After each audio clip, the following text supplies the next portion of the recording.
Welcome to Everyday Greatness, a nice little show proudly brought to you by major sponsor ARA Group, one of Australia's greatest supporters of community projects. Everyday Greatness is a show hosted by a real human being, talking to some real people about real human issues that will help make you feel proud again of simply being a good solid Joe bag of donuts. Here's your host, Barnaby Howarth. Welcome to Everyday Greatness, and thanks for listening. This is a show designed to celebrate the greatness inside everyday people. So grab a drink, kick your feet up, and settle in. Before we start today, I'd like to acknowledge the traditional owners of Australia. I think honouring the Indigenous Australians is more important than just reading from a generic, impersonal script. So I'd like to honour our traditional owners from the heart. I love being an Australian. So I'd like to honour those who came before us, those who share their land with us today, and those who follow us. As a white Australian, some of the things that have happened in this country in the past embarrass me. So I'd like to acknowledge that I feel horrible for any pain that's been caused. But I'd also like to acknowledge how beautiful Australian Aboriginal culture, your past, your place in today's society, and your future are. Thank you for sharing your country with us.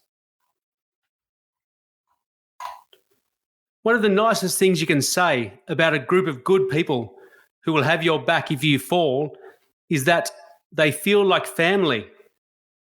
But what's so good about families? No other group of people makes you want to scream, punch walls, and cry in frustration as much as families do. So why would you use that as a term of endearment? My guests today know exactly firsthand why families are so good. Pauline Kwong is a loving mother, wife, and friend. And she's helped create one of those good families with her guidance, love, and cooking. Pauline has been misrepresented over the last few years. Celebrity chef Kylie Kwong is Pauline's daughter. Pauline Kwong is so much more than just Kylie Kwong's mother. Andrew Treloar is the son of a sensational father, and he's now a sensational father himself. Andrew's son has seen some challenges in his life, but he got through them because he has two great parents by his side. Families are hard work. They do make you want to scream, punch walls, and cry in frustration. But it can all be worth it if your family is full of good people who will have your back if you fall. I'm really looking forward to chatting to my guests today to find out what makes their families tick. So I'd like to introduce Andrew Treloar and Pauline Kwong now. If your mother tells you one of her friends is a nice lady, you can almost guarantee that person will be a salt of the earth human being.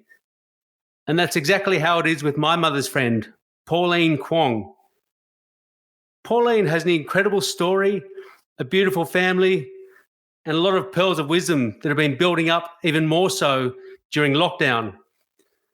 Pauline's modesty and graciousness, though, would never allow her to admit that. Pauline is the mother of celebrity chef Kylie Kwong.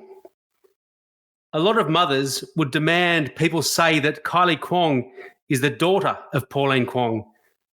But Pauline doesn't really care. Kylie and her siblings, Paul and Jamie, are just Pauline's little babies. And she couldn't be prouder of all three of them. Pauline knows firsthand about big, loving families. Her grandfather-in-law had 24 children to 4 concurrent wives in a rural village in China. Pauline herself and her late husband, Maurice, have 10 siblings each. There are well over 1,200 Kwongs, and Pauline is just one of them. And I'm pleased to say that Pauline joins me now. Pauline, welcome to Everyday Greatness. Thank you, Barnaby. When you and Maurice said I do at your wedding, what sort of family did you hope you'd both create? Well, I had always dreamt of getting married, building a home, having children. Actually, 4 children, 2 boys and 2 girls was my ideal family. And we were well on our way to achieving that, but unfortunately circumstances changed and it wasn't meant to be. But being part of a large family, there was no aspiration for further education past the intermediate level. So I was keen to start working to earn a living. Because being the one in the middle, I was always helping my mother with the younger ones and cooking, cleaning. So I guess I always saw myself as a homemaker, a mother. I wanted to create a family where I could provide a lot of things that I missed out on, having come from such a large family. And did it ever cross your mind and make you worry that Morris might be inspired by his grandfather, Kwong Sudak, and have 3 wives beside you and want to create a dynasty with 24 children? No, definitely not. Besides, it would have been illegal here.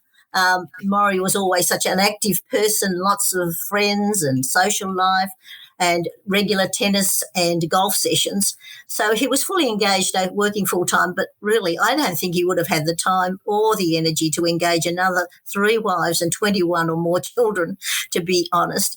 I mean, besides, our combined families totaled 20 children, so it was almost a dynasty, or was already a dynasty. That's a lot of children. Most Australians know a little bit, at least, about your daughter, Kylie Kwong. But tell us a bit about your other 2 children. What kind of lives are Paul and Jamie living, and are you just as proud of them? Yes, I am. But Paul, the eldest, is a graphic artist. He was a qualified carpenter, but he wanted a change of career. So he's always very artistic, and he wrote letters to friends and family overseas, and they weren't letters. They were actually, I always call them a work of art. He designed letters. Anyway, one of his friends was leaving to go overseas, and he worked for an ad agency, and he asked him, could he put in a good word for him and see if he could take up the position he was vacating. Long story short, he actually got the job by showing them one of the letters that he'd written to me, and he's now a graphic artist. He's learnt everything on the job, and he works with his brother and freelances. But he's a wonderful friend. He's not married, he's single, but he keeps in touch with them religiously. He's a godfather to some of their children, and he is a very caring, compassionate person. But he's also a great organiser like his father. He makes these lists. Maury used to always have what he called a list of chores and requisites that he did when holiday time came, so that he knew what he had to do during those times. But he loves entertaining and cooking for his friends and at family gatherings, and he's very passionate about food, and he's very caring and compassionate all round. He supported a friend when she was terminally ill in hospital, and with her until the end, organised a funeral as was her wish, even though she had siblings. He's a devoted and much-loved uncle to Jamie's 3 children. Beautiful. Sounds a good man. Now, I believe your niece and nephew helped get you set up for this interview. Can you see the seeds of small goodness that you and Morris started planting years ago trickling down through the younger generations in your family today? Oh, I certainly can.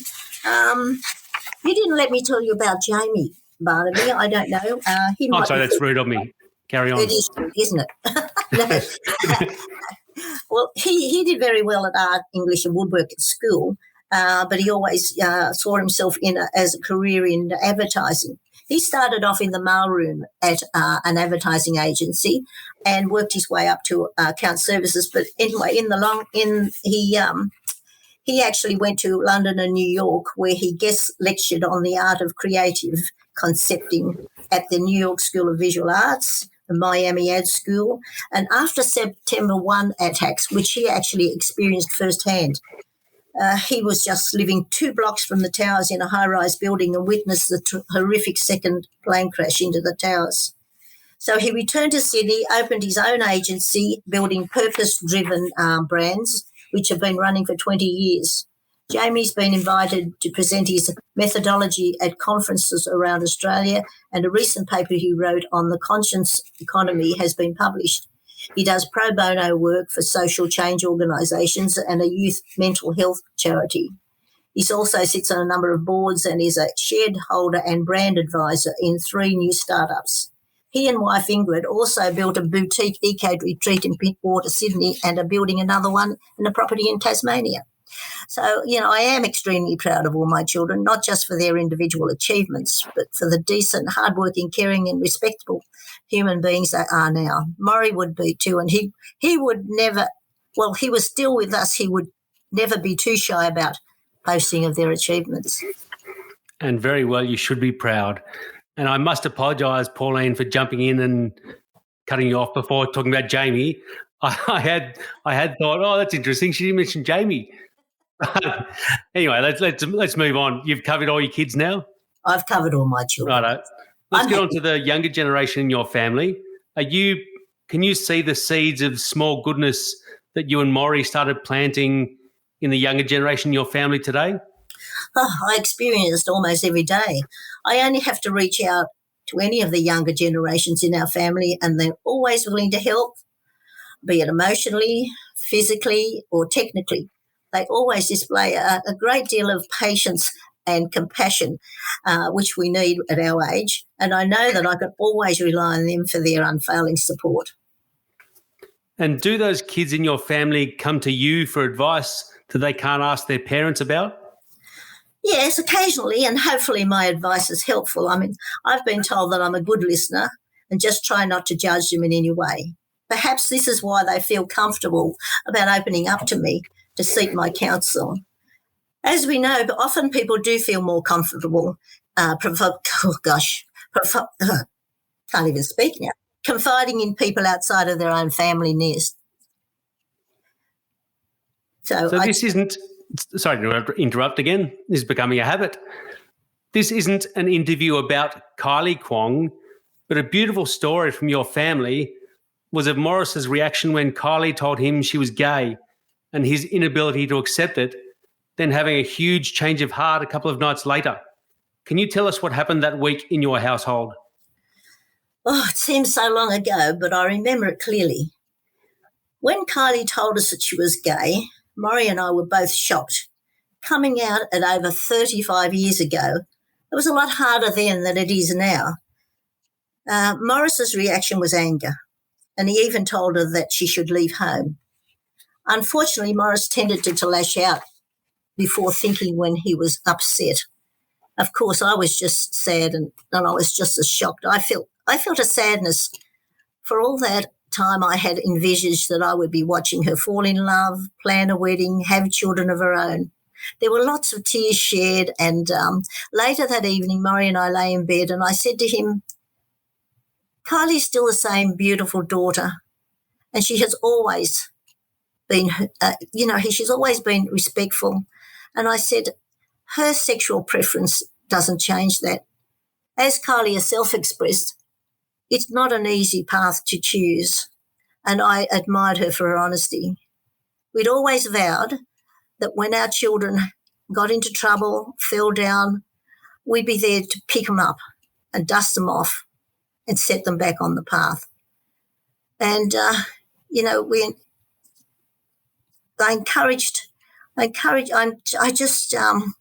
it's hard. Murray had a chance to absorb the enormity of Kylie's decision and courage to speak out. So he realised how very remorseful he was for his reaction. He apologised to her and tearfully embraced her. And, from then on, their relationship changed. They became much closer. Maury would embrace her friends, and wholeheartedly, I would say that, he just accepted it wholeheartedly. And Maury passed away before meeting Nell, Kylie's wife. They met just 3 months after he passed away, and that's almost 15 years ago. He would have loved Nell, a very gifted artist, as we all do, and it's so happy that Kylie has found someone very special in her life. That must have been. I'm sorry, you've interrupted again. Carry on. No, I should say he would have loved to know that. That it must have been a very difficult time, but it's a beautiful story. Thank you for sharing it. It looks like one of the principles in your family, of your happy family, is cooking. Do you enjoy passing your love of cooking down to the younger Kwong generation? Oh, most definitely. I've always encouraged my children to learn how to cook from a very early age. They were always good eaters, so they enjoyed their food. So it wasn't much of a chore for them to want to participate in the preparation of our meals. A friend once commented, she said, "How can you be bothered and have the patience to teach them at such a young age?" And I said, my reply was that one day they will be able to cook for me. And you know what? They all do and are fabulous cooks, surpassing my culinary skills long ago. I even taught, yes, here we go. No, that's all right. I even taught Chinese cooking classes for a number of years and loved it. And wonderful family dinners we've hosted with relations coming from interstate, overseas, and locally, of course. When I look back, I really did enjoy cooking for family and friends. It never seemed a chore, and I always had a willing kitchen hand to assist. And do any of those Kwong kids, the kitchen hands, look like they might open their own business, their own restaurant in the coming years? No, I don't think so. I doubt it, especially now with the impact this COVID pandemic has had on restaurant businesses. I mean, they see how many hours and hard work Kylie endures. And unless you have the passion and the skills for cooking that she has, it would be a difficult path to choose. So I really doubt that they would. Your own father's village in rural China is only 20 minutes away from Morris's grandfather's village, Kwong Su Duck. How literally is the phrase, "it takes a village to raise a child," taken in China? Unfortunately, I've never had the opportunity to return to my homeland. I was born and bred in Australia, as was Morris, and I feel very Australian. I used to joke that Murray was the original Crocodile Dundee character. Kylie, however, has travelled extensively throughout China and did have the opportunity to visit the Kwong family ancestral village in Taishan province, which is 3 hours bus ride from Guangzhou in southern China. But during her trips, she realised that my father's village was literally 20 minutes drive from Kwong Su Duck's village. It was such a revelation to Murray and I, and we had actually met in Sydney. So to answer your question, I cannot comment on how that phrase is taken in China. However, I do know from my direct personal experience that, yes, it takes a community of people to raise a child. I recall many of our local families and friends in the neighbourhood helped to raise the kids and kept an eye out for them as we did theirs. What influence have your friends in Australia had on your own family's happiness? I can only speak from my own experience because all families have different ways of being. When Murray and I raised the kids, we were lucky to live in a caring, inclusive, community-minded neighbourhood, North Epping. The kids had lots of friends, school at North Epping Primary and local high schools. Murray and I had lots of friends in our local social group. We all looked out for each other's children, and in addition to this, we were blessed to have both large families. We each had 10 siblings, so our children were always many people whom they could feel supported and mentored by. You mentioned Maury sounded like the original Crocodile Dundee. Your own village in Australia includes the Pennant Hills Golf Club.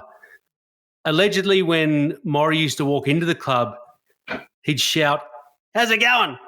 to every Tom, Dick and Harry in the place. Was it ever embarrassing walking in with him? Never. I could see that he was well thought of. Even the lady members who knew him, they loved him as he always greeted them at the often waiting on their first tee to hit off after the ladies finished their round, and he'd inquire, "How was your game today?" And he often received a kiss on the cheek. To this day, many of them still recall him fondly. I think that he enjoyed the kisses too. When Maury was terminally ill, the support from members was amazing. I mean, Darcy Clough, the captain at the time, instructed the members not to hassle me with their inquiries as to his health, but each Wednesday after competition, he would give them a weekly update after presentation each Wednesday. So that was really very thoughtful of him. He received a get well card from a member who addressed the envelope to the most popular member of Pennant Hills Golf Club, which brought tears to our eyes. He was very humbled by that, and I felt so proud of him. You have remarried since you lost Morris. How do your kids get along with your husband, Brian Yee? Thankfully, amazingly well. I'm happy to say they and my whole extended family have embraced Brian with open arms. They can see how happy I am and are grateful for the care and companionship that Brian has given me. It means that they don't have to worry about me, as they know I have someone very special to look after me. Very lucky children. What kind of adults do you hope your grandkids will grow up to be? What sort of grandchildren? Well, they are already young adults, and I couldn't be prouder. I mean, they're all very healthy, they're happy, creative, respectful and well-adjusted, which is what I'd hope for. Both Indiana and Jai have careers that they love. Finn will finish year 12 this year and has worked in casual jobs. They've all worked as casual jobs as teenagers and have great work ethics passed on to them by their parents. So they take nothing for granted, and it goes without saying that I adore them. Very lucky grandchildren. What makes you the most thankful to be an Australian today? Oh, not only me, but my whole family thank my father for choosing to migrate to Australia from China all those years ago. I mean, you only have to look at the rest of the world to appreciate what a lucky country this is. I love our pristine natural environment. I love how we have access to so much delicious fresh food, and our health system is one of the best in the world. Every day I'm most grateful that all my family live here, and very soon we'll be reunited around the dinner table doing what we most love to do, sharing delicious home-cooked food with each other. I'm a proud Australian, free to embrace my Chinese heritage and prosper. I mean, it is a blessing I do not take lightly. Well, Pauline, when my mother tells me you're a nice lady, she's underselling you. You are a salt of the earth human being, and I want to thank you for being on Everyday Greatness. Thank you, Barnaby. In suburban football back in the day, one of the biggest compliments you could pay a player was to say he was a good footballer. If you heard your father call someone a good man, you knew they must be one of the best. Today, just being good is seen as just a solid starting point to launch towards greatness. If you're only considered good, it's assumed you must have failed somewhere if you didn't go on to be great. Some people, thankfully, though, buck the trend. And I'm proud to say that my next guest, Andrew Treloar, is a good man. Andrew was a very good footballer. He is a very good son, has a very good family, and is a very good dad and husband. Andrew's son, Ben, was born with a tongue tie, so he couldn't breastfeed for the first few weeks of his life. Andrew found it confusing and overwhelming trying to wade through the mountains of information. But he sat down with his wife, Flavia, and made the best decision for his family. Ben faced another challenge when their family home was infested with mould and he had trouble breathing. But again, Andrew, with his wife, Flavia, made decisions that mean that Ben is now a healthy, thriving young boy. Andrew is happy to be a good person, carrying on making good decisions for his family. And if Ben decides when he grows up that he wants to be great, Andrew and Flavia will be right by his side. If Ben ends up being a good, happy man, his dad will be proud as punch. I'm very privileged to say that Andrew Treloar joins me now on Everyday Greatness. Andrew, welcome. Thanks for having us, Barney. Really appreciate it, mate. What did family mean to you growing up as a child in Melbourne?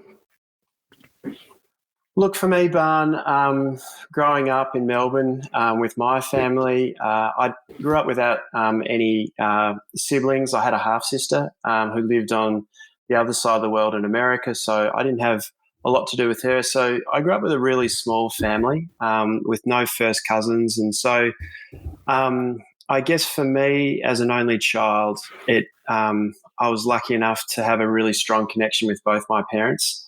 And really what I learnt was that they made as much time as they could in their lives to connect with me and make family time a real priority and put it at the highest of importance. So just having that real strong connection with my parents was such a big thing, which not everyone has that privilege anymore.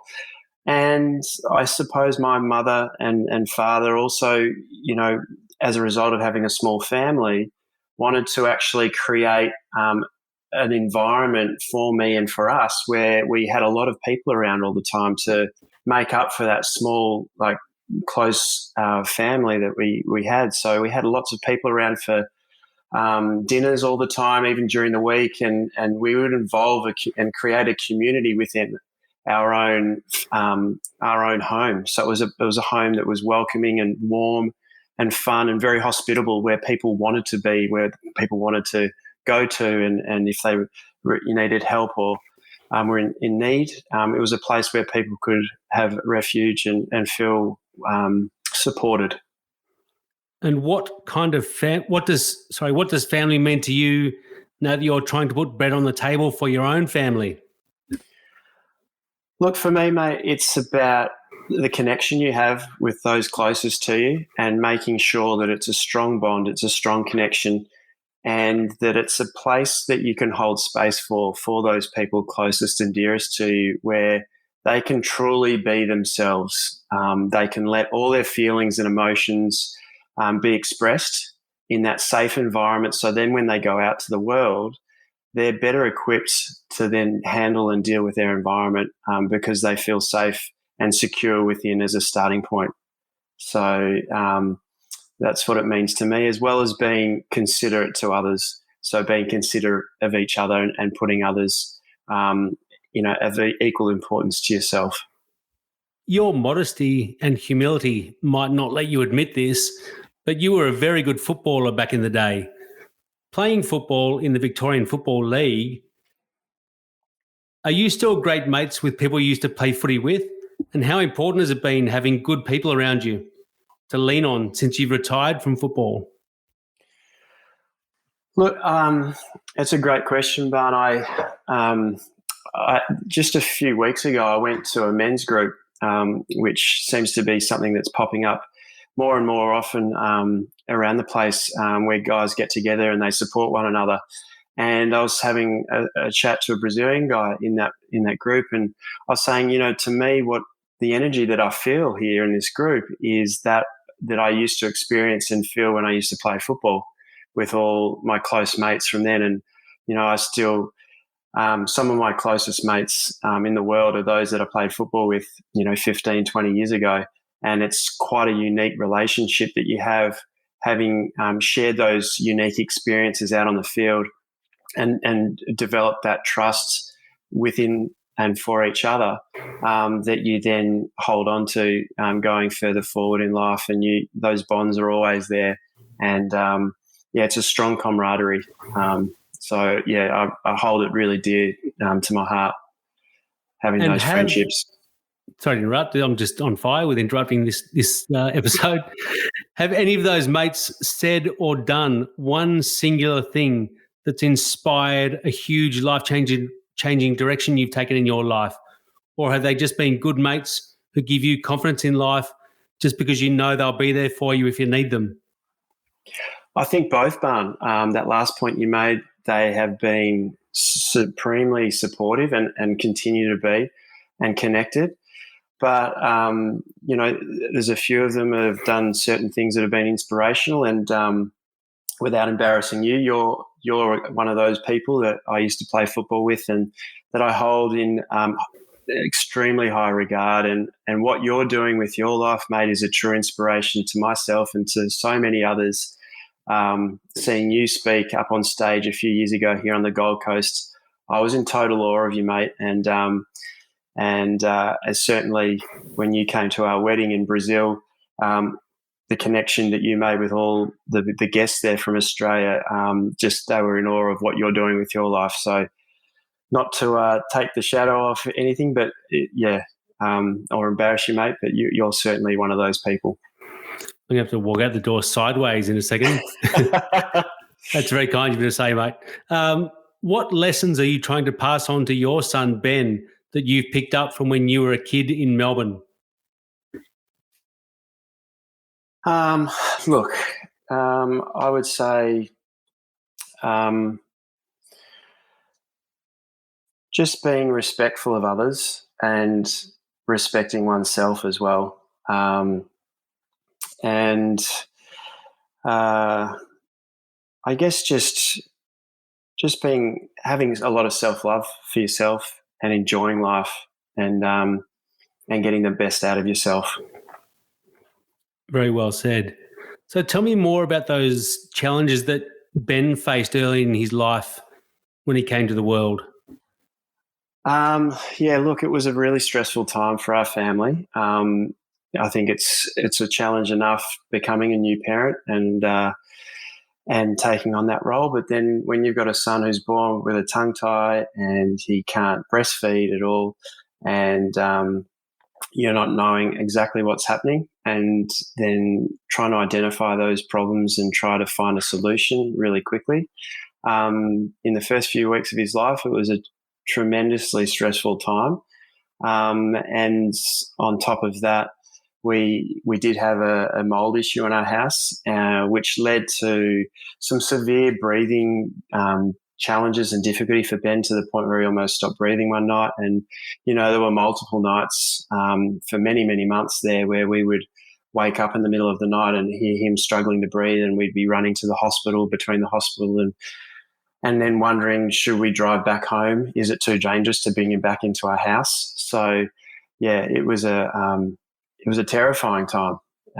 But we were able to get beyond that and, find a way to fix our house and move beyond it and address his tongue tie. So he was then able to successfully breastfeed immediately after a laser surgery, and things turned around for his health dramatically in a very short period of time thereafter. So, it was a big learning experience. Very lucky boy, Ben. Before Ben was born, did you and Flavia sit down and write a game plan as to how you wanted to parent, or do you just take things one day at a time? Look, I think we had a vague idea of how we wanted to parent or how we didn't want to parent. I think we did a bit of reading to get informed about, different ways of how you can raise your children rather than just going with the flow. But also, as we've gone along, just adopting some principles of sort of being aware parenting, where just, as I said earlier, allowing your children to express their emotions and knowing that, it takes them a while to be able to regulate how their feelings and emotions are presented. So just holding the space for them and allowing that is a big part of how we help Ben to manage daily life and manage his environment, and just creating a loving, supporting environment for him. And it's daily work, Barn, as a parent, just trying to work on your own stuff so you don't pass those bad habits you've picked up in your own life and pass on to the next generation. So that's certainly something that my wife and I try to do. Fail regularly, but try our best to, learn from those experiences and make Ben a better person. Don't we all? Failing regularly isn't your Robinson Crusoe moment, don't worry. So Flavia is Brazilian and most of her family are back in Brazil still. So how important is it to her that you guys are creating your own little loving family while she's so far away from hers?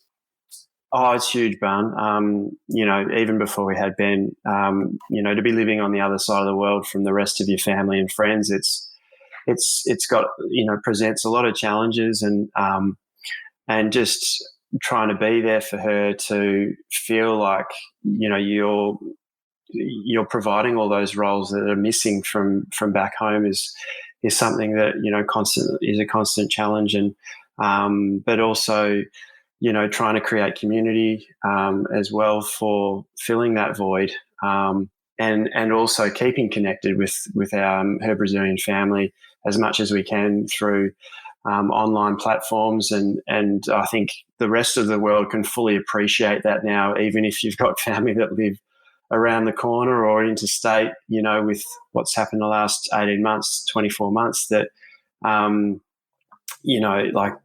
I think people realise more now than ever how important that family connection is. And geographic distance, thankfully, isn't as big a problem as it was growing up in our day. So I think using those platforms and mediums is just so terribly important, but also trying to create that community and that family environment for Flavia is something that, I think about on a daily basis. Beautiful. Now, you are an important man in a lot of people's lives. You're a chiropractor. Tell me about your business. Is it just a production line? Do you just get people in, crack their back, get their money and get them out? Or do you take an interest in each patient's personal circumstances? Rack 'em and stack 'em.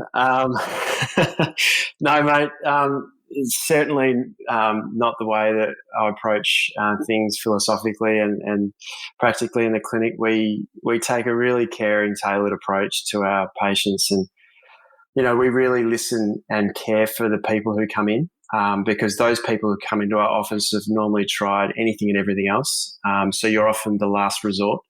So to be able to provide hope to those people with an alternative methodology and an alternative approach, and with care, it's something that we take really seriously, and just see it as such an important service to provide.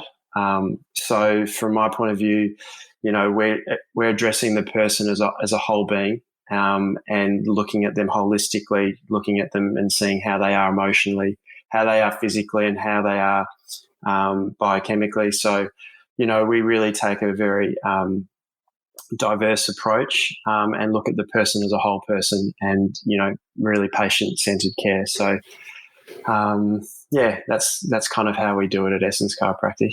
Very nice to hear. Now, the Treloar family are a very proud Melbourne Demons family. Your father, John, though, couldn't make the Demons' last grand final win in 1964. Why not? What was he doing?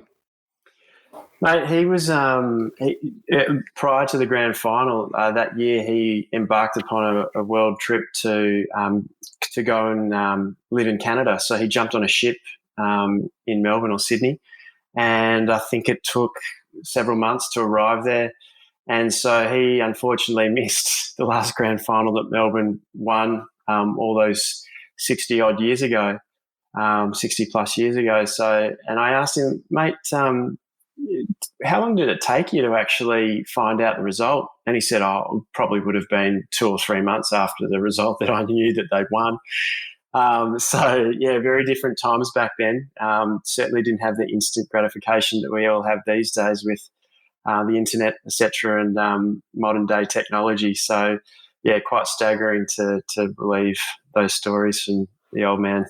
That's almost hard to believe. Now, just to let people know, we're recording this interview the weekend before the AFL Grand Final, where the Melbournes will be featuring.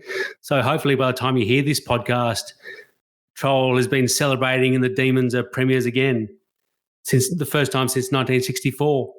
Now, I can't let you leave without asking you this question, Andrew. Why isn't there one mindset that consistently leads to success in sport? Why is it sometimes brats like John McEnroe are on top of the world when then gracious human beings like Roger Federer take over? Look, I think, to be honest, man, I think those people who get and reach those elite levels, I think they all do have the same mindset. I think they have the same mindset of total and utter self-belief in what they're doing and their God-given talent, and that they have a gift, and that it's like almost they're destined to actualize that, to realize that. But certainly within that mindset, and having a fierce competitiveness, and they're driven. But certainly there's a huge variety of personalities that reach that level of sport, which makes those sports interesting within themselves, because all sports need personalities, and when they're lacking in those personalities, they certainly doesn't have the same flair and novel interest, I think, in those sports. So I do believe, though, that underpinning it all, these people are so they're so certain in what they're doing, and also they just work so hard to get there. Very well said. Are there lessons you learned in sport that you bring home to your family or take to your business? Yeah, I wrote down a couple, and first thing for me was, playing AFL at a reasonably high level. It taught me to be disciplined, and I've seen that cross over in different areas of my life, particularly when I was studying my chiropractic as a mature age student, and doing things that were really challenging and things I'd never studied before. So it certainly taught me discipline, I should say, and also resilience. So just how to, get up off the ground when times are challenging, when the tough gets going, as it has the last 24 months. For most people around the world, I think football's helped me to have that inner strength to, get up and go again. Like as our coaches used to say, second, third, fourth efforts, and just keep trying. So they're two things for sure that I learned from football. Beautiful. Now, you grew up in a great family as a kid in Melbourne, and you are a father and a husband in another great family right now on the Gold Coast. Which city is better, Melbourne or Gold Coast? Oh, that's a tricky one, mate. Hard to say which is better, but certainly very different, the two. I think I grew up in Melbourne in the 80s, 90s, in a real golden era of the city. It still had a small, I wouldn't say small town vibe, but it certainly wasn't a metropolis that it is today. So there was a real locality to it, and there was a real safety to it, where, you'd see kids playing in the street till 8, 9 o'clock at night, daylight savings time. And we had that freedom back then. And nowadays, living on the Gold Coast, feel really blessed that have the ability to, as Pauline was talking about, enjoy the beautiful nature that this country has to offer, and getting the beach and certainly providing that beach culture to Ben and our family. It's a big part of our lifestyle, and so I feel so blessed that we have that beach just at our doorstep here. Very well said. What has been the makeup of both of your families, both the one you grew up in and the one you're raising now, that have made them great? Was it just flat out luck, or are all the good people in them just doing small good things? I think it is that thing of, people doing, having the best interests at heart of each other, and having a care for one another, and showing to each other in the family that person matters, that their life matters.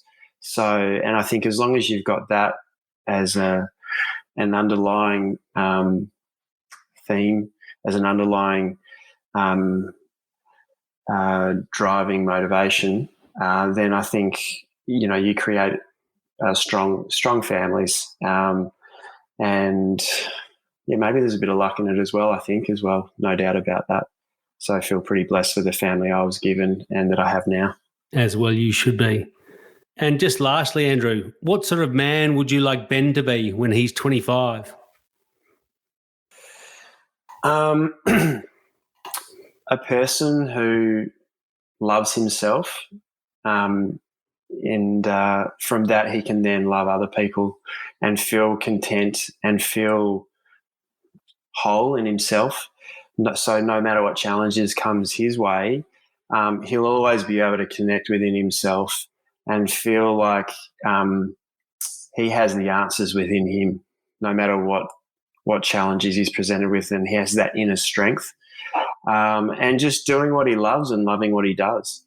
And within that, they'll bring a great happiness and contentment within his life where he won't be chasing something external. He'll just be just blissfully happy within. That's what I want for him. Well, Andrew, as I said at the top, you are a good man. Thank you so much for joining me on Everyday Greatness. Thanks, Barn. It's been an absolute pleasure, mate. And thank you so much for allowing me to chat on your show, mate. No problem at all. Keep up the good work. Thank you, Andrew. Thank you, Pauline. Thank you all for listening. And thanks to the ARA Group for being our major sponsor for the 4th year in a row. And I want to thank Look Studio Australia for all the incredible recording and technical work you guys do behind the scenes to make this show a reality. And I hope that when you all put your devices down in a little while, you lift your head up, push your shoulders back, and walk down the street, proud of being an everyday Joe Bag of Donuts. I hope you can all join me next episode, where I'll be speaking to the 2016 school captain at the Hills Grammar School, Cooper Lee, and the CEO of Youth Leadership Group Y Lead, Belinda Yorston. I'll be speaking to them both about how not to be a tool at school. Thank you again for joining me. To find out more about Everyday Greatness, go to our website, everydaygreatness.com.au, or follow us on Facebook, Instagram, YouTube, or LinkedIn. Thank you again for joining me.